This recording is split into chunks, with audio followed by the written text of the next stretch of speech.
Sa sunod-sunod na panalo ng mga Hapon kontra sa mga boksingerong Pilipino ay bodega talaga ng mga Pinoy ang kanilang palaging punteryado. Nagsimula kay Jonah Sultan, Jerwin Ancahas, Marlon Tapales at ang pinakahuling biktima ay si Vincent Astrolabio. Twice, straight left hand to the belt line, a delayed reaction, and down goes Astrolabio. Nico. Wow, look at that shot. Pero may isa pang Pinoy ang pag-asa ng Pilipinas. Si Cuadro Alas ang tinaguriang angas ng Pinas. Hindi umobra sa kanya ang mga suntok ng Hapon sa kanyang bodega. Kahit gaano pa ito kalakas ay pinagpaglang po ng ating bida. At lahat ng Hapon na nakalaban niya ay tinapos nito at pinahirapan niya ng sobra. Kaya sa bidyong ito, gaano ba talaga kalakas ang bodega ng ating boksingero na si Cuadro Alas Janrel Casimero?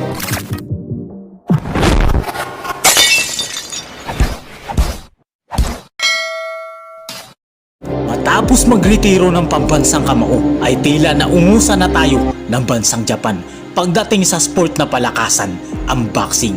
Nariyan ang kanilang pinakasikat na boksingero ngayon na tinatawag na The Monster, 2 Division Undisputed Champion, na kahit si Pacquiao ay hindi nagawa ang narating ng tinuruan niya noon na si Naoya Inoue. Scope.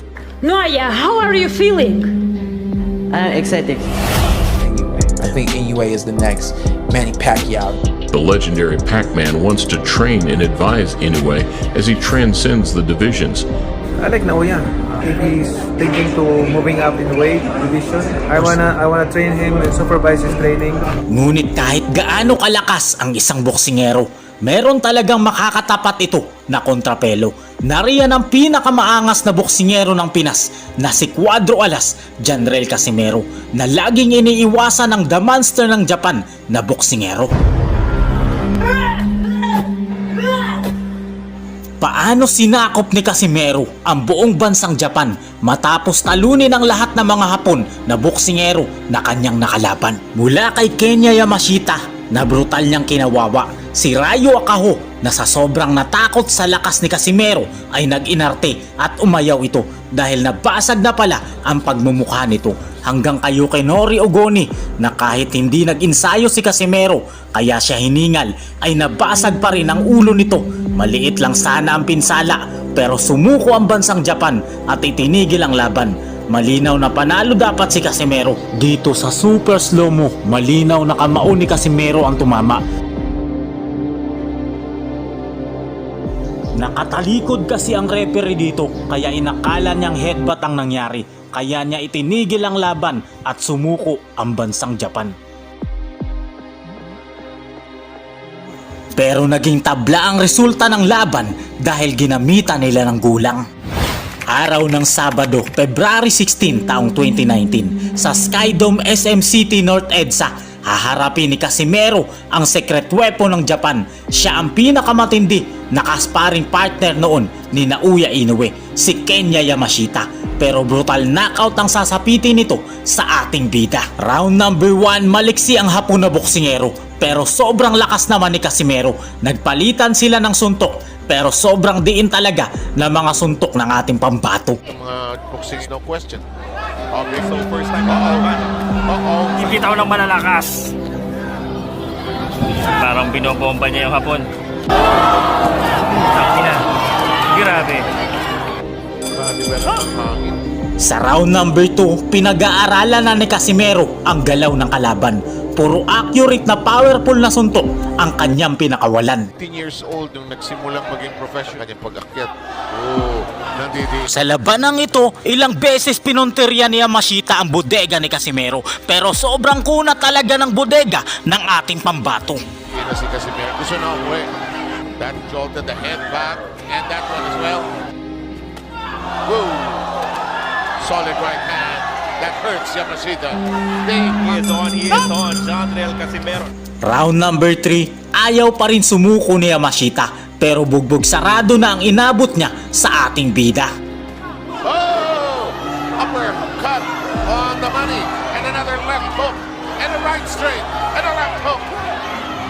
He has been eating against Janrel Casimero. Sa round number 4, umiepekto na ang malilinis na patama ni Casimero.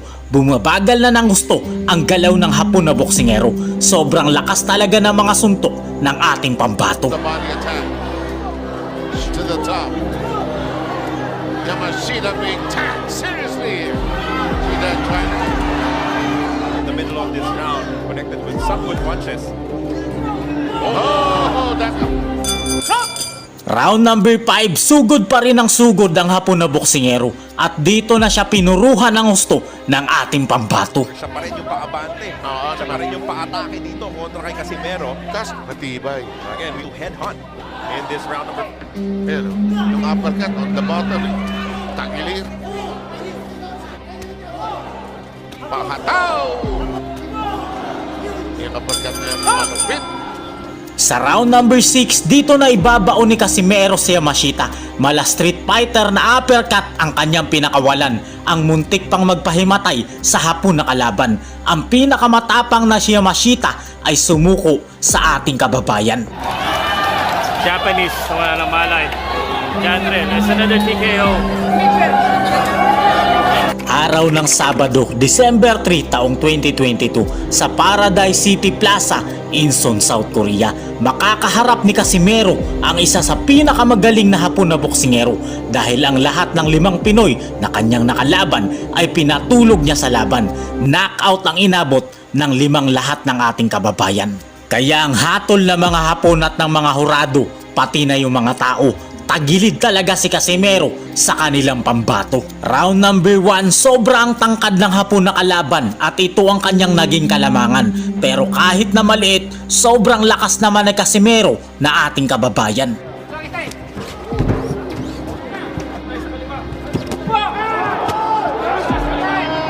Sobrang lulutong na suntok sa bodega ang pinakawalan ng Hapon na si Akaho, pero baliwala sa kunat ng bodega ni Casimero.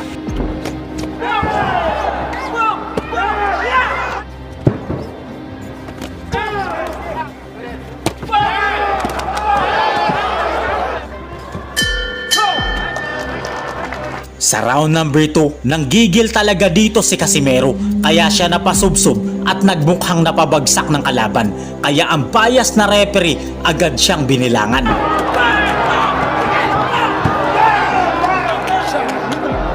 Dito na pagtanto ni Casimero na kailangan na niyang ilabas ang kanyang 100% kaya bugbog sarado ang inabot ng kalaban nito.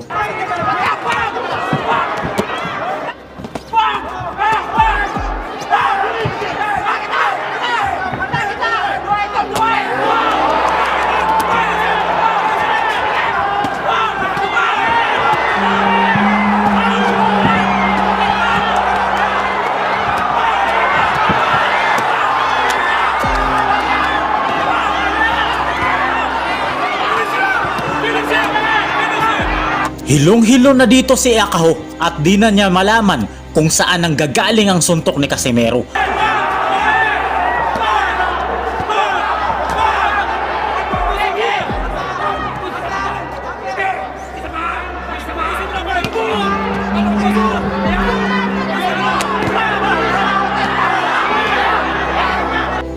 Isang daplis na tama ang dumaan sa batok ng kalaban. Sumenyas ang referee at nag-warning kay Casimero. At ito ang ginawang dahilan ni Akaho para makatakas sa lakas ng kamao ng ating pambato. Nabasag na pala ang panga nito kaya siya nag-inarte dahil sobra siyang natakot kay Cuadro Alas General Casimero. Ang isa sa pinakamatapang na mandirigmang Hapon ay napasuko ng ating pambato. Nanalo si Casimero dito sa pamamagitan ng KO dahil napag-alaman ng Boxing Commission sa Korea na nawasak talaga si Akaho ng ating bida. Araw ng Huwebes, October 12 taong 2023 sa maalamat na Arayaki Arena, Tokyo, Japan.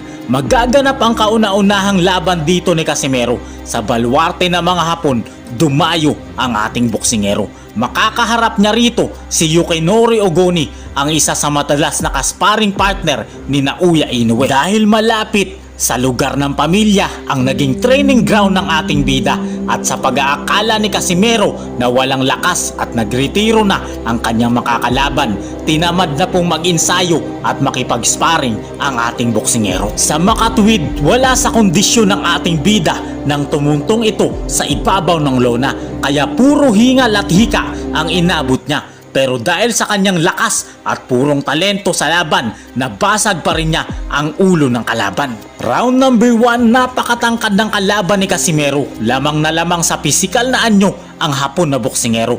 Sobrang diin agad ng malatangke na atake ni Casimero. カシメロが近くに美ボディさらにキック右だ思いっきり振っていったさあさらにここでまとめるかしかし一方頭を下げられたタイツ小木に右のストレートしかし右キックカシメロが前に出ますカシメロが小木を今ロープに背負わせそして応援選手もしっかりともらうという気持ちも出ますね。そうですねまず序盤の見どころどういったところでしょうか山田さんはい。まあ、ミドルクーって言いましたがその右だはい。まあ、右だボディストレート攻めてくるした後を注意しないといけないですね。右フックです左キック上段で右フック Puro sa bodega ni Casimero ang mga counter na patama ng Hapon na kalaban, pero baliwala talaga sa gomang bodega ng ating kababayan. Sa mga huling segundo ng round 1 na pabagsak ni Casimero ang kanyang kalaban, pero hindi ito binilangan ng bias na referee na kanyang kababayan. 残り時間とわずかになりました第1ラウンドです左のフックを振っていきますカシメロここで第1ラウンドが終わります Sa round number 2, napapaatras agad dito ang Hapon na kalaban sa sobrang lakas na mga binibitawan ni Kabayan. Kahit sobrang tangkad ng kalaban, nagawa pa rin siyang saktan ng ating kababayan. 応援選手はまだ気合い入ってますからね、カスペロの勢いを殺している。右フックカシメロ右フック振っていった左そして左フック右フックちょっと動きが止まった小栗さあ右フックしかし出る今度はカシメロも少し前に出ましたボディストレート左フックを放っていきます頭を下げる右フックだ右フックを放っていった左アッパー右アッパーししてる返した奥に返しましたワンツー右ストレートカシメロのコールが襲いかかっていきます Pagkatapos ng round 2, dito hiningal talaga si Casimero sa sobrang lalakas ng kanya mga binitawang suntok sa kalaban. Round number 3, lamang na lamang pa rin dito si Casimero. Bawat bira napapaatras talaga ang kalaban nito. 上がっていきましたカシメロ左キックだちょっと足をつけるかもしれないですね。あ、そうですか。コツコツ当てていますよね。左キュー、カシメロ。しかしこれ伸びましてますけどね。左キュー、ちょっとバランスを崩した顔に左フックです。ラウンドは残り15秒になります。おっと右フック、これは避難した危ないところです。右フック、そして左フックを放っていきますカシメロに。ワンツーを放っていったところで第3ラウンドが終わります。 Sa pagtatapos ng round 3, dahil sa walang ensayo, hingal kabayo na si Casimero. Masyado niya kasing minaliit ang kalaban na Hapon na boksingero. Sa round number 4, kahit na hinihingal at walang ensayo ang ating kababayan, dito niya napuruhan at nabasag ang bungo ng kalaban. 決定の相手に浴びせることができるのか左フック右フックだ放っていきましたここでバック